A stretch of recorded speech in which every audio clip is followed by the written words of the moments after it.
Alright all, and welcome back to a new video and another weekday preview video looking ahead at Thyestes Day at Gowran Park tomorrow on Thursday. One of the biggest weekday meetings of the whole year in the Irish National Hunt calendar. Obviously a race known as the race that stops the county of Gowran. Obviously going to be much different circumstances this year than it has been in previous years, but with rain on the way overnight, I do suspect it's going to be typically bottomless down in Gowran Park. And looking through the card tomorrow, you'll want stayers and want horses that can be running through the line for you, because it's going to be a tough one. Hopefully we might be able to find a winner or two in this video. Didn't have much luck today.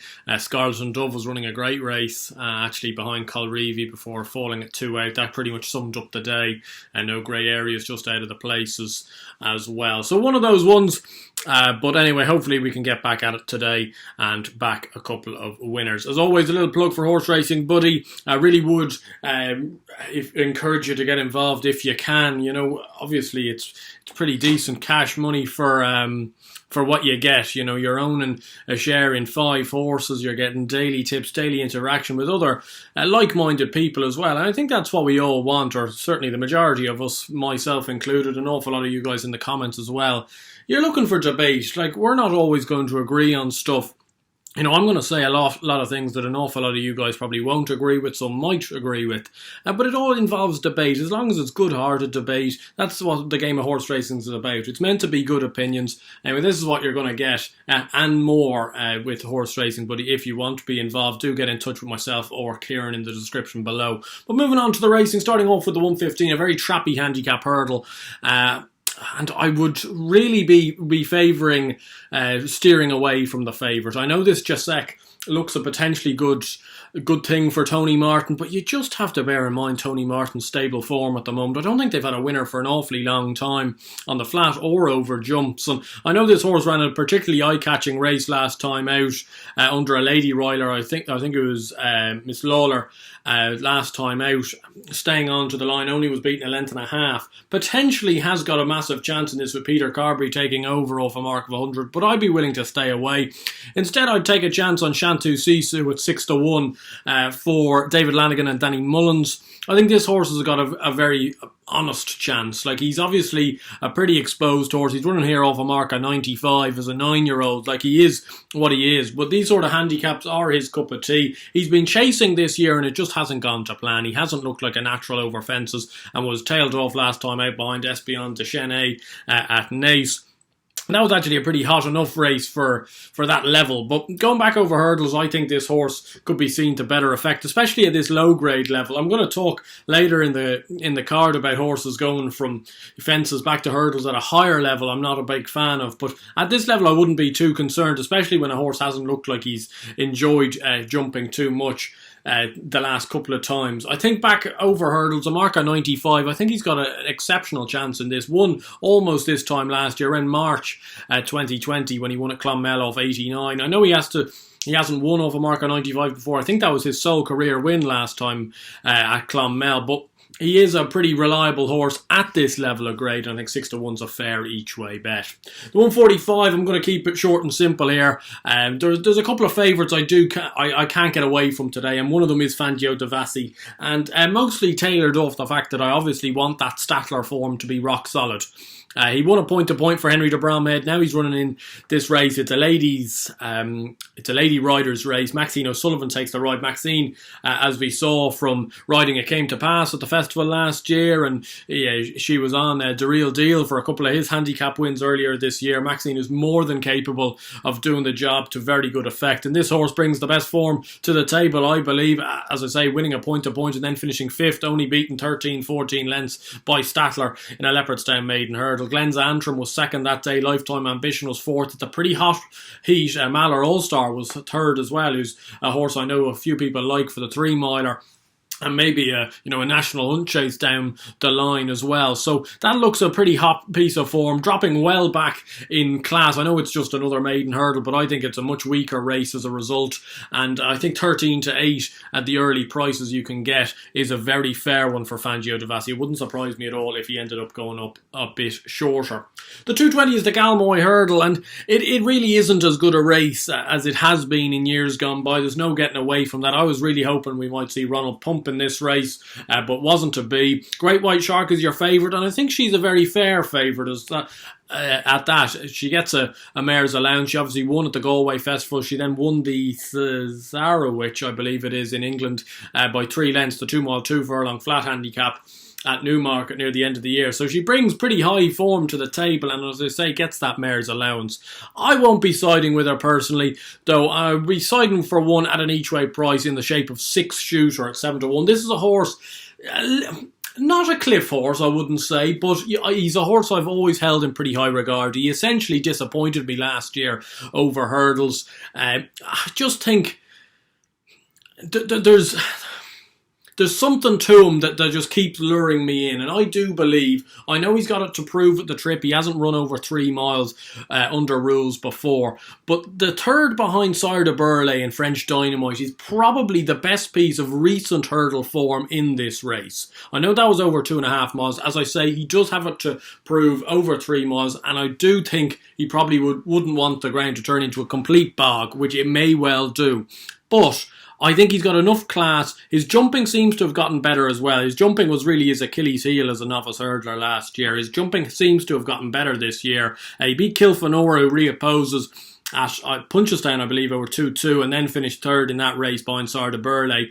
I thought that was a very honest run, a very game run. Stepping up to 3 miles should see him to best effect. Jack Kennedy takes the ride for no meat. Sean Flanagan is obviously on DL Kerr. I couldn't have DL Kerr myself for a race of this nature. I do still think he's priced up based off the fact he beat Monkfish in a maiden hurdle, and that's a long time ago, and Monkfish has improved an awful long way since then.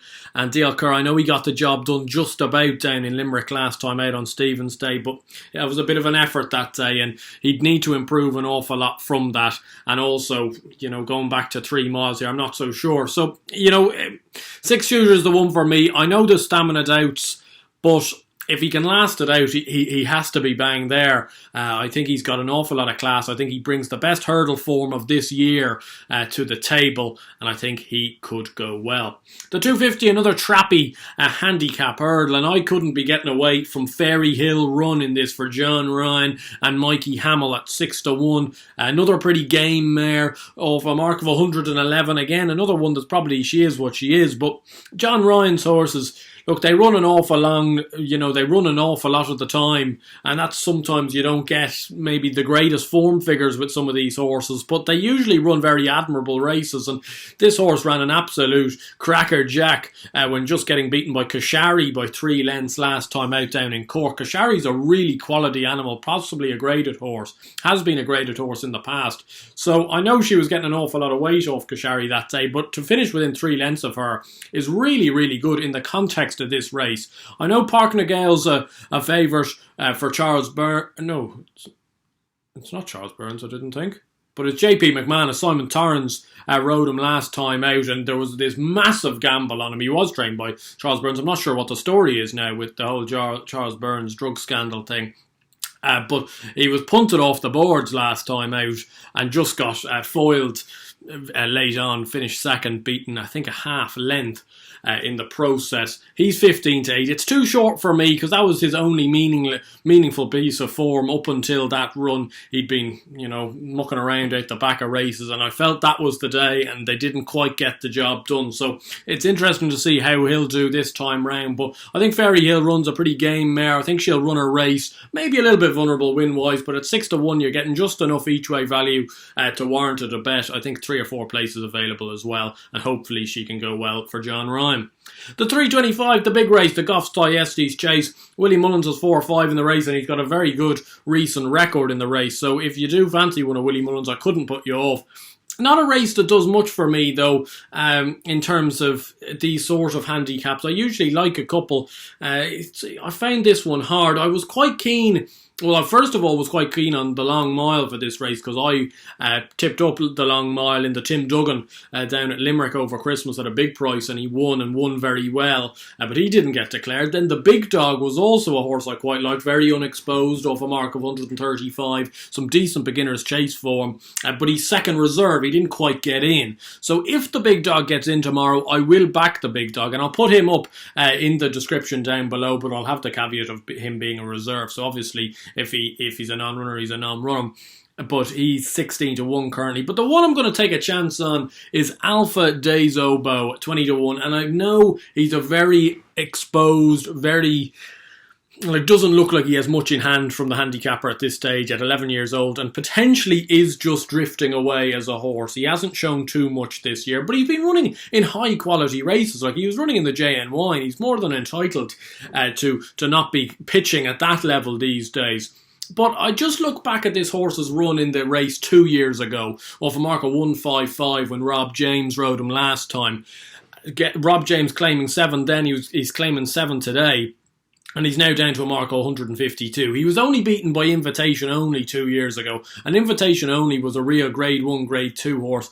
I don't quite see an Invitation Only in this race. I know there's Acapella Bourgeois, I know there's Brahma Bull, these Spyglass Hill, but they may have a big handicap in them, but I don't think they're Grade 1 horses in waiting. You know, Invitation Only went on to run in the Gold Cup after winning the Thyestes. I know he fell and unfortunately lost his life in the process, but you know what I mean? Like, they obviously thought of him as good enough to go and run in that race, having won the Thyestes off one. He was off a high enough weight as well. But Alpha Des Obeaux ran a stormer in that race last year. Rob James is back on him. Rob James usually rides these Gordon Elliott top weights very well. He obviously won the Kim Muir Milan Native. He's had a few good spins on Milan Native since, and also this guy a couple of years ago in the Thyestes. If he was to come back to any semblance of form, I think 20 to 1 each way with 6 places on offer is too big a price. You'd like to see him go off handy. He's usually a reliable jumper, and hopefully he can do well and roll back the years. I know he's a bit exposed. I know there's probably more unexposed, better horses in there. But I think if there isn't as good a horse as people think there is in the race, he could well expose a few chinks. The 4 o'clock, the 2 mile beginner's chase. It's last time saloon with a horse called Antey for me, for Willie Mullins. Paul Townend takes the ride. And the reason for that is that Antey just keeps falling. And I keep backing and he keeps falling. And the reason I'm backing him is because I believe if he stands up, and tomorrow included, if he stands up and puts in a decent enough round of jumping, he'll win this race. And he's 11 to 4 to do so. So he's not a bad price at that. I think he would have won this race last year when falling 3 out, and I think he would have won a beginner's chase at Fairyhouse a couple of weeks ago when falling at 2 out. It's a real shame because he jumped so well up until that point in a pretty strong looking race that eventually was won by Forza Milan. Coco Beach was in there as well. Looked a strong enough heat over 2.5 miles. 2 miles on deep ground won't be any issue. It's just the jumping really. If he stands up, gets a decent round together, I think he'll win this race, and I'm going to take that chance at 11 to 4. I thought he might be a little bit shorter because obviously he could have won 2 or 3 of these races if he hadn't fallen yet. I know it's very, very chancy taking a punt on a horse that's got more F's and U's on his form than numbers, but he does have ability. He has an awful lot of ability at that. And it's just interesting that they keep trying him over fences. They must think there's a beginner's chase in him, and this might be the day. Willie Mullins usually does well on Thyestes Day. And that moves us into 4:30. Not really a race I'd be having much of a play in, but I'm going to put up a selection. Not necessarily a horse that I might back, personally speaking, because he is odds on, but it's Hara Kiri for Willie Mullins and Patrick Mullins. Look, they farmed this bumper in recent years. They obviously won it with Blue Sari a couple of years ago. They usually bring out a smart enough type in it. The Leinster Partnership are the owners of this horse. Look, he's pretty well bred. I think he should go well. There's a few other interesting horses in there. Gavin Cromwell's got an interesting one. Mick Mulvaney, obviously known more so for his exploits on the flat, has one with Jamie Codd riding, which may be of interest, as does Liz Doyle, I think, with Finney Maguire riding hers. So there's a few interesting ones out there. These bumpers are very hard. They're not really races to be getting stuck in on, but you know, for the context of the video, I'm going to put up a selection and it's going to be the favourite. I just can't see by him for Mullen's team that are in such red hot nick. Anyway, I hope you guys did enjoy the video, and if you did, please do give it a like and subscribe to the channel down below if you're new around here. It's good to see you, and hopefully you have enjoyed your first video. And of course, let me know your thoughts for Thyestes Day down below, and especially for the big races, the Thyestes and the Galmoy themselves. Who do you think is going to win them? Is there some really unexposed handicapper in there that I haven't seen? I've gone for the old proven form of Alpha Days Obeaux. You might tell me differently, and until next time, hopefully we stay safe, land a few winners. I'll be back for a weekend preview covering the racing from Cheltenham and Doncaster for Saturday's racing, and I might even do a video for Nace's racing on Sunday as well. So plenty of content coming up. Hope you're enjoying it, and I'll see you guys then. Cheers.